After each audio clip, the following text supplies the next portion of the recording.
เงียบพอ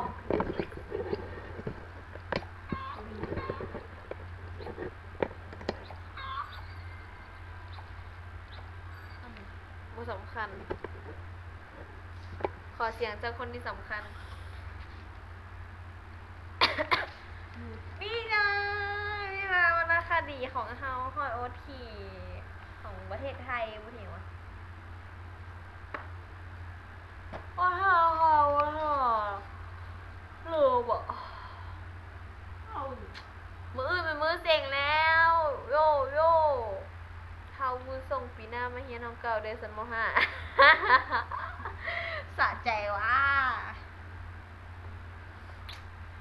เอาส่งมาเห็นไอปีหน้ามาเห็นของเก่าเนาะค่ะคือ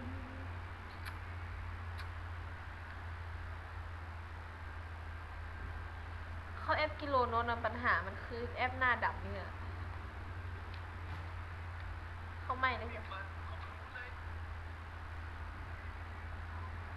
มันมีโฆษณาล่ะ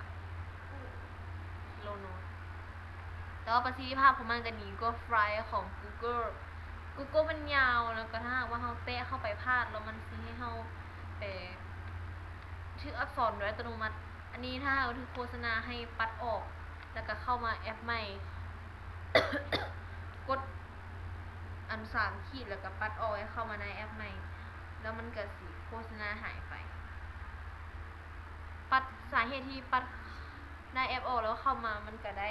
เนื่องจากเราบ่ได้ส่งไฟล์เข้ามา แล้วมันก็เลยบ่ได้ขึ้นคำว่าล้มเหลวให้ นี่มันเข้ามาแบบบ่มีโฆษณาเลย เวลาตัดเสียงนะเข้ากิโลโน้ตให้เปเปิดเน็ต แล้วถ้าหากเป้เข้ามาเจอโฆษณาเป้ก็สิจด3 ขีดปัดออก